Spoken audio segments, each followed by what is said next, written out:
We are covering long-term care partnership programs and their associated consumer protections for the health insurance licensing exam. The core purpose of a partnership program is to link a special type of long-term care insurance policy with Medicaid, providing a way for individuals to protect their assets from the high costs of long-term care. On the exam, you must know that these programs allow for asset protection, often called an asset disregard. That is equal to the amount of benefits the partnership qualified policy pays out. For example, if a policyholder has a partnership qualified LTC policy and it pays out $200,000 in benefits, that individual can then apply for Medicaid and be allowed to keep $200,000 in assets that would otherwise have to be spent down to meet Medicaid's strict eligibility limits.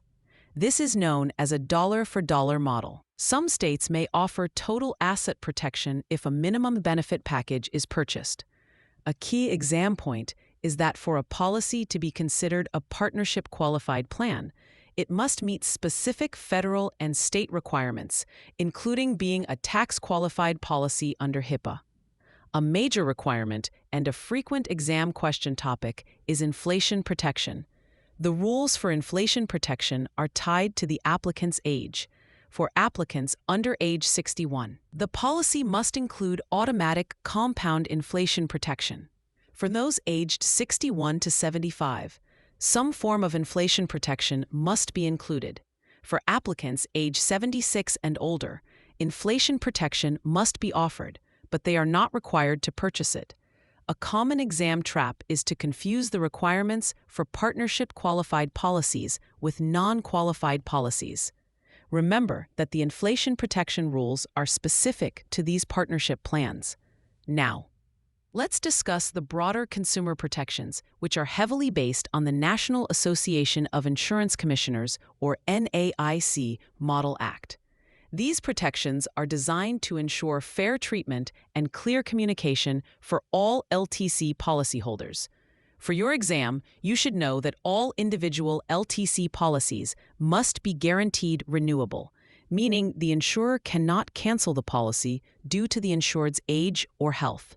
But they can raise premiums for an entire class of policyholders. Policies are also required to have a 30-day free look period. Another critical consumer protection is the prohibition of certain policy exclusions. For instance, an LTC policy cannot exclude coverage for Alzheimer's disease. Also, benefits for different levels of care, like skilled versus lower levels of care, cannot be significantly different. The policy cannot require a prior hospitalization as a condition for receiving nursing home or home health care benefits. A common point of confusion on the exam is the difference between benefit triggers. Remember that benefits are typically triggered by the inability to perform a certain number of activities of daily living, known as ADLs, or by cognitive impairment. To help you remember the core concept of partnership programs, use this phrase: partner up to protect your purse. This links the idea of the partnership between the insurance policy and Medicaid with the direct benefit of protecting your financial assets, your purse. For free practice questions, AI-powered explanations, and more exam prep tools, visit openexamprep.com. That's openexamprep, all one word, .com.